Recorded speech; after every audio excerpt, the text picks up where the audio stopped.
동기를 잘 불러 일으켜주지 못하는 과정으로 좀 학습에 시간들이 채워졌거나, 아니면 읽기라는 거는 표현이고 출력인데요. 입력이나 내가 뭔가 갖고 있는 게 있어야 되거든요. 근데 앞서 말한 어휘력이 부족하거나, 아니면 내가 어떻게 이걸 표현해야 될지 말로도 잘 안 해봤다면 쓰기는 더 어려운 거죠. 그래서 이 세 가지.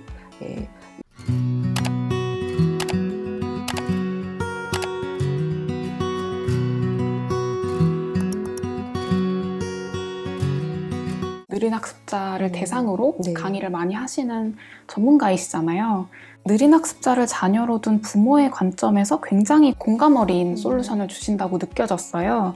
경계선 지능이나 ADHD인 아이들도 느린 학습자에 해당할 수 있다고 말씀을 해주셨는데, 내 아이가 느린 학습자인지 사실 잘 모르시는 부모님들도 많으실 것 같아요. 그리고 아이가 느린 학습자의 모습을 보이더라도 에이 아닐 거야 라고 하면서 조금 회피하시는 부모님들도 계실 것 같고요. 느린 학습자가 일상에서 보이는 대표적인 특징이 무엇이 있는지 3가지 정도 말씀해 주실 수 있을까요? 국가기초학력지원센터에서 5개 영역, 언어라든지 인지라든지 기억 집중, 이런 처리 속도에 관련한 문항들을 마련했는데요. 문해력, 읽고 쓰기에 관련된 지도를 하고 있고 책을 썼기 때문에 특징을 좀 3가지 정도 말씀드리자면, 첫 번째로는 유창하게 읽기를 좀 힘들어하죠. 소리내어 읽혀봤을 때 더듬거리고 읽는다든지, 그러니까 글자를 아는 학생의 경우에요. 더듬거리고 읽거나, 아니면 이제 없는 글자를 막 끼워서 넣어서 읽거나, 아니면 빼먹고 읽거나, 아니면 끄트머리를 이렇게 바꿔서 읽거나, 했습니다인데 했어요 라고 읽거나, 이런 특징들을 좀 보이고요. 두 번째는 어휘력이 상당히 많이 좀 빈약해요. 느린 학습자뿐만 아니라 지금 전체적으로 어휘력이 좀 많이 떨어지고 있다는 얘기를 하는데, 우리 느린 학습자들은 조금 더 다른 양상과 원인이 있는 것 같아요.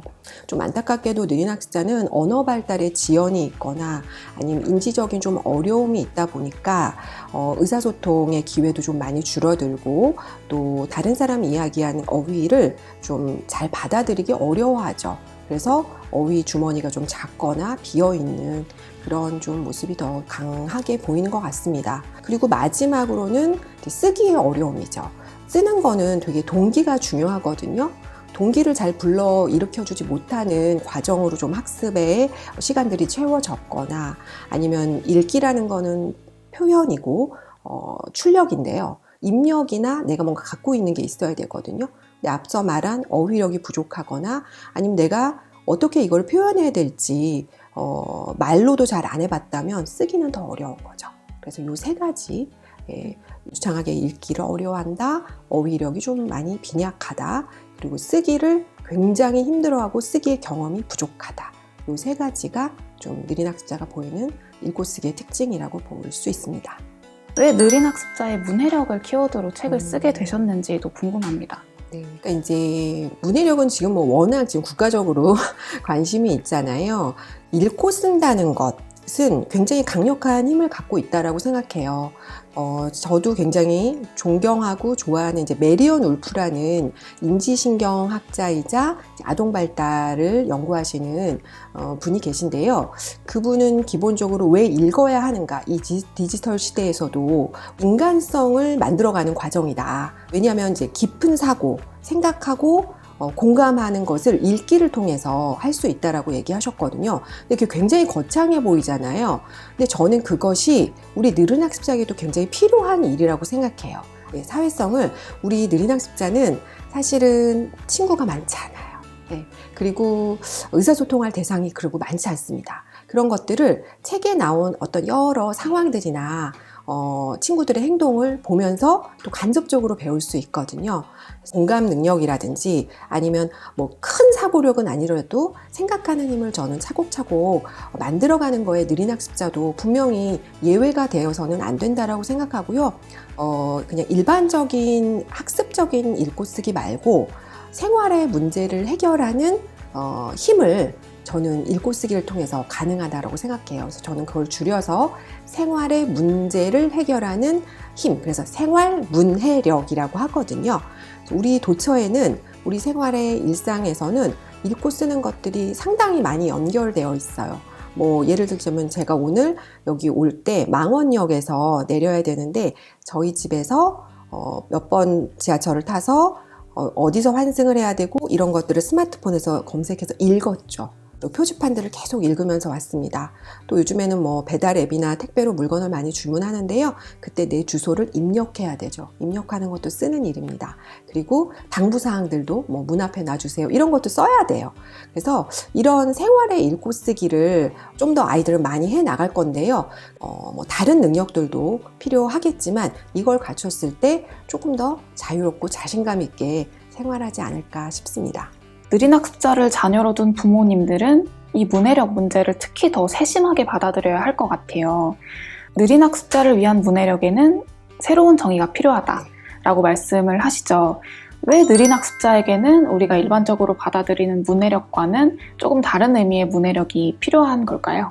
요즘에는 학습이 굉장히 어린 연령으로 내려와 있고요. 가속화되어 있습니다. 읽고 쓰는 부분에 대한 이야기도 사실 입시와 많이 연결되어 있어요. 그래서 굉장히 어렸을 때부터 국어 관련 문제집을 푼다든지 어떻게 읽어야 한다라는 어떤 테크닉에 관한 이야기들이 많이 나오고 있는데요. 우리는 왜 읽고 써야 하는가? 혹은 왜 우리는 읽고 쓸까? 전 기본적으로 읽고 쓰기도 하나의 의사소통이라고 생각을 해요. 물론 읽고 쓰기 전 단계에 듣고 말하기가 있죠. 그 네 가지는 연결되어 있고요. 그랬을 때 우리 느린 학습자들은 생활에서 충분히 듣고 말하고 읽고 쓰기가 좀 어려운 상황이에요. 이들이 공부와 너무 연결된 학습이 아닌 조금 즐거운 읽고 쓰기, 즐거운 듣고 말하기 가 저는 필요하다라고 생각했고요. 그래야지 아이들이 계속 하고 싶어지니까요. 그리고 또 하나는 힘이 되는 혹은 정말 내가 쓸모가 있는 듣고 말하고 읽고 쓰기를 하는 게 필요하다고 생각했어요. 내가 지하철역을 검색해서 잘 읽어내서 알맞는 방향으로 찾아갈 수 있는지 아니면 내가 필요로 한 물건들을 잘 요청해서 주문할 수 있는지 이런 것들이 생활에 굉장히 나에게 힘이 될 거란 말이죠. 그래서 이 두 가지 목적 재미와 저는 의미 혹은 재미와 필요라고 생각하거든요. 이것을 느린 학습자를 키우는 양육자나 아니면 선생님들이 이 목적 두 가지를 잊지 마시고 놓쳐버리면 공부 쪽으로 가버려요. 어떻게 받아쓰기를 100점 맞출까? 아니면 어떻게 하나라도 뭐 단원평가에서 맞추게 할까? 물론 그렇게 하는 것도 큰 의미는 있어요. 그렇지만 오래 하려면 그리고 아이가 자발적으로 하고 싶다는 느낌이 들려면 조금 더 커다란 목적 그리고 그 목적이 저는 아이도 와닿아야 된다라고 생각해요. 그래서 그 두 가지를 조금 우리가 환기시켜서 다시 생각해보자. 느린 학습자에게는 그런 문해력, 재미와 의미가 있는 문해력이 필요하지 않을까라는 말씀을 꼭 드리고 싶었습니다. 책에서 부모가 챙겨야 할 문해력 기본기를 5가지 꼽아주셨는데요. 글읽기 유창성, 어휘력, 책대화, 생활문해력, 글쓰기 이렇게 5가지인데요. 작가님께서 특별히 중요하게 생각하시는 요소는 이 5가지 중에 무엇인지, 왜 특별히 중요하다고 생각하시는지 궁금합니다. 네, 첫 번째는 책대화입니다. 책대화. 의사소통을 충분히 할 수 있는 것이 바로 책대화를 통해서인데요. 책대화는 어떤 책이든 좋아요. 뭐 아이가 좋아하는 책이거나 아이가 좋아하는 주제나 소재가 들어가 있는 책이면 더 좋겠죠. 그거를 가지고 아이와 함께 읽으면서 여러 가지 이야기를 나눠보는 거예요. 뭐 책의 사례도 썼지만 저는 이제 저희 아이 혹은 느린 학습자와 만났을 때 대부분 아이들이 좀 먹는 거에 관심이 많더라고요. 그래서 음식에 관련된 책을 많이 읽었는데요. 뭐 예를 들면 만복인의 떡집을 읽는다고 하면 저희 아들도 그랬지만 대부분 뭐 떡 먹고 싶다부터 해서 뭐 무슨 떡에 꽂혀 있습니다. 그럴 때 부모는 마음이 좀 바빠져요. 그렇지만 그래? 엄마는 뭐 인절미를 좋아해. 인절미를 왜 좋아하냔 말이지? 하면서 저는 그렇게 이야기를 넘어가는 것도 좋다고 생각해요.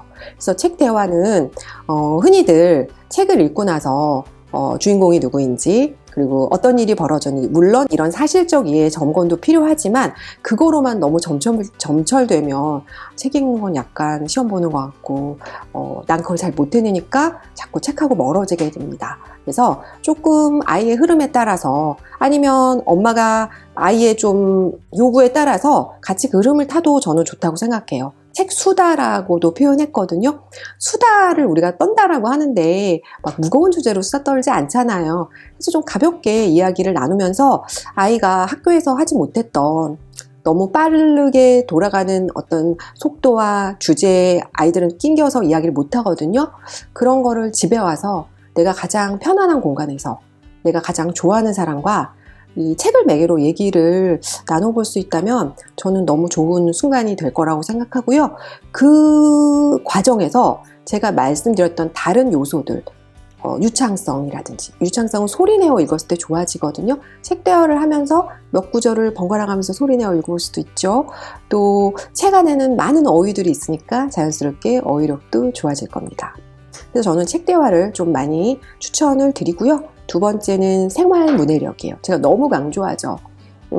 아마 생활 문해력은 학교 다닐 땐 티가 안 날 수 있어요. 왜냐면 학교에서는 이걸 막 테스트하거나 아니면 학교 다니는 학년기에서는 부모님들이 많이 어떤 생활의 문제들을 해결해 주십니다. 어디를 데려다 주시거나 아니면 뭐 영화를 보러 간다면 다 예매도 부모님이 해주시잖아요. 근데 일정 나이가 되면 이것들을 혼자 처리해낼 수 있어요. 중학생만 되더라도 요즘 많은 학교에서 자유학년제나 학기제를 하면서 어떤 곳으로 현장 체험학습을 갈 때 각자 알아서 오라고 하거든요. 그런 것들을 해결할 수 있으려면 생활에서의 어떤 문제들을 내가 직접 읽고 쓰고 해결해보는 연습들이 필요할 거고요. 그걸 내가 해냈을 때 스스로에 대한 자신감이 올라갈 거라고 생각합니다.